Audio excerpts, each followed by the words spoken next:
We have really enjoyed our doodling segments with Julie Fei-Fan Balzer from Sakura, and today she's going to show us how to doodle on fabric. Yes, because I cannot just be content with paper. So the first thing you want to do is you want to prepare your fabric.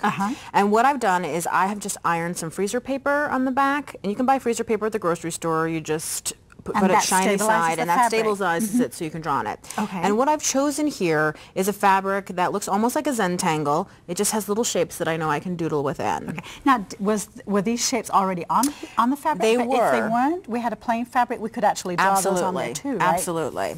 So then I'm going to take a metallic gel pen, and the thing that I like about these pens when I'm doodling on fabric is that they don't run at all, because obviously when you're dealing with a fiber, you may cross the issue with things that sort of get blurry at the edges. It tends to bleed into the fabric. Exactly. So there you can see I just did a simple check pattern in that one. And then you could also do some words. Here I'm going to write the word love. I'm just going to repeat it over and over. And the thing to remember about doodling is that it's repetition that gives it its really cool look. Okay?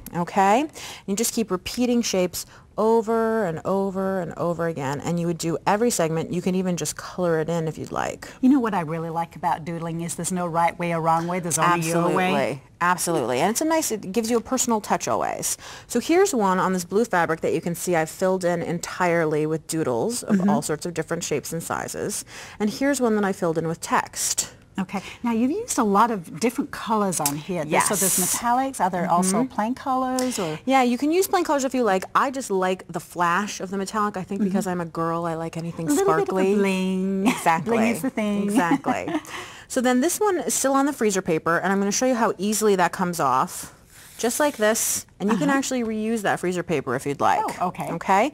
And then we're going to make the flower that's on the card. So I have just some embroidery floss and a needle, and I'm going to fold this in half, and I'm going to do the basic running stitch that you learned to do when you were a little kid. Right. Just back and forth, back and forth, back and forth.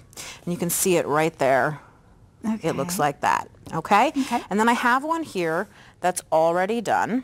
You can see I've just done the running stitch all the way down that edge.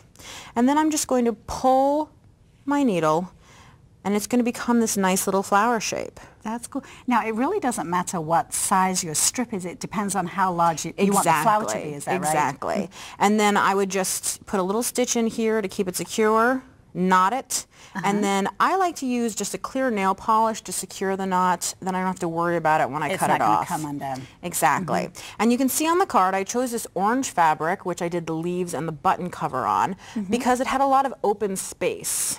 And in the open space, you can see down here, I wrote the word thank you, and I did some dots, just a little extra embellishing. Well, let's take a look at the card, because you did do some other things too. You've got some fabric in the background. That's pattern paper. It is pattern paper, yeah. And then I cut the leaves out of that same orange fabric. And then I've got a larger flower, the button cover, and a smaller flower with that little button. Yeah. Julie, this is fabulous. Thank you so much. We have really enjoyed you being here. It's been my pleasure. Thank you so much for showing us all these doodling techniques.